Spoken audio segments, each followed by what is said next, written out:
Assalamualaikum warahmatullahi wabarakatuh. My name is Muhammad Iqbal bin Ismail, and this is introduction for our group member, which is Ahmed bin Hamil, ID TF21017, Muhammad Afiq bin Muhammad Arif, ID TG21040, and Muhammad Daniel Aiman bin Faisal Chu, ID TG21043. And for my part of the presentation, I will talk about the theory of fluid mechanics. Fluid mechanics is the study of the behavior of liquid and gases, and particularly the force that they produce. Many scientific disciplines have an interest in fluid mechanics.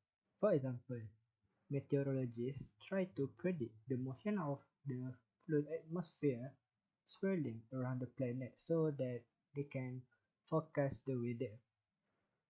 Physics Physicists study the flow of extremely high temperature gases through magnetic fields in a search for an acceptable method of harnessing the energy of nuclear fusion reaction. Um, for engineers are interested in fluid mechanics because of the forces that are produced by fluid and which can be used for practical purpose. Some of the well-known examples are jet propulsion, aerofoil design, wind turbine, and hydraulic brake.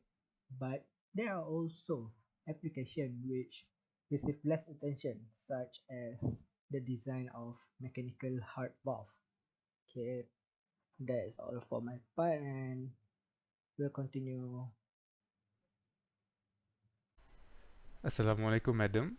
I'm Muhammad Afiq bin Muarif, code TG2140, and for my part of the experiment, I would like to present to you the apparatus that we use and the steps that we took for getting the results for this experiment. We used an online simulator to simulate the density of the mass used and also to measure the liquid displaced. We used a simulator from fedcolorado.edu. It allows us to again measure the density of different materials as well as masses, and also measure the liquid displaced during this experiment. And for the step taken, we first have to measure a 100 liter pool. The value doesn't go any lower, so we will use a 100 liter as our base measurement. We measure the 100 liter. After that, we add a 0.5 kilo cube. I'll demonstrate it right here.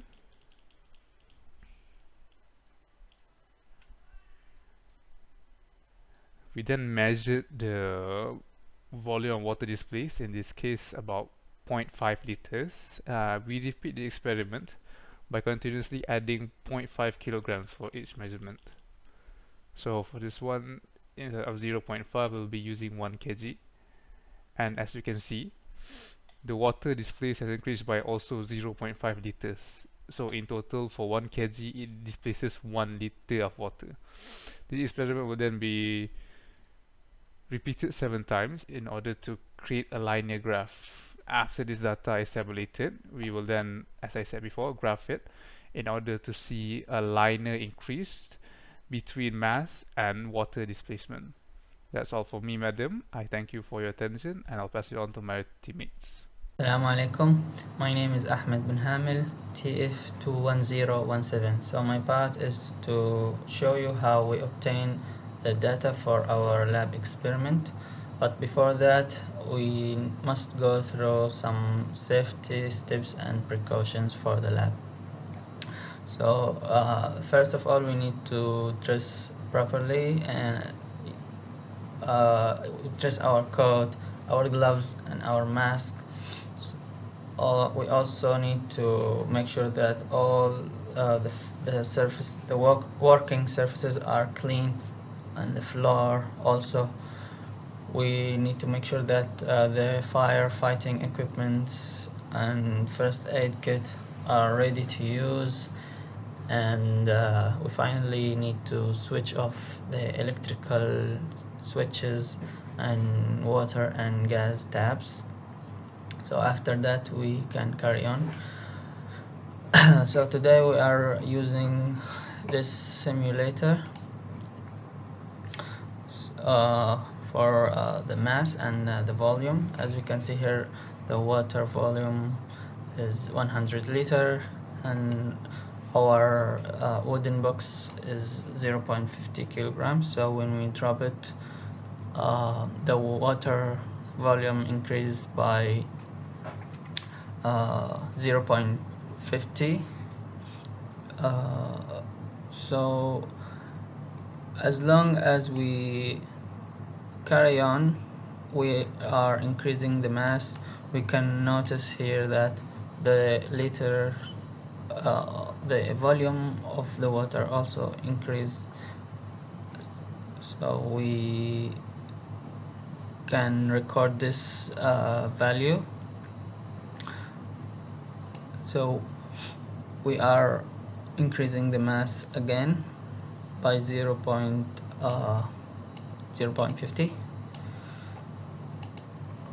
We can see here that also the volume of the water increases, so 101.50.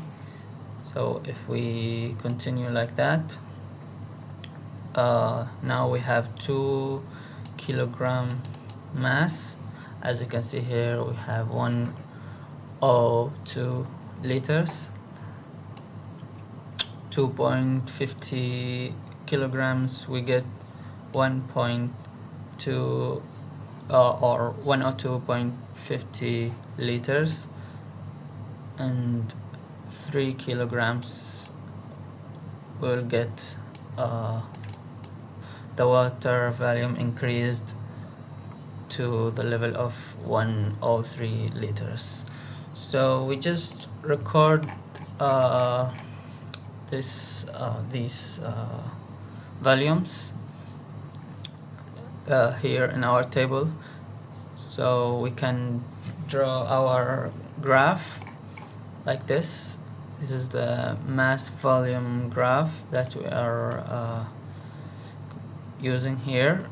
We can notice that whenever the mass increases by 0.5, also the volume increases by the same amount, 0.5. So here from 100 to 100.5 to 101, 101.5, 102, we are noticing that the volume also increases by the same value, from 0 to 0.50 to 1.5 to 2.5. So that is basically my part for the lab today. Thank you again. Assalamu alaikum. Assalamualaikum warahmatullahi wabarakatuh. My name is Muhammad and I am bin Fazachu. ID number TG21043. So my part is what can we observe during the experiment. So this is the simulation itself. So I'm going to show you an example on how we do the simulation. So as you can see, here there is the water, and this is the object that we're going to put inside the water to measure the buoyancy and the density of the object itself. So I'm going to use an example for glass, since we use glass, copper and titanium if I'm not mistaken. So I'm going to use glass for the example. So here I've set the mass to the density of glass itself, and by the experiment we can increase the mass of the what do you call it, the object, like in the table like this. So we can measure for every 0.5 kilograms. So when we put inside the what do you call it, the water, obviously copper is going to sink because copper density is more than the water density, so it will just sink down straight to the bottom, and the water level will rise up since you added more mass and volume to the water itself, and then the water will just go higher because the density is much greater than the water. So by here we can see the buoyancy is definitely the buoyancy is definitely lower than water, because it is not floating at all, and it is sunk. It is beneath the, what do you call it, the tank bed. So that is why the buoyancy is very low. So that is all for the observation during the experiment. So we're just gonna repeat this 8 more times, and 8 more times for each different 3 types of objects. So thank you, that's all from me.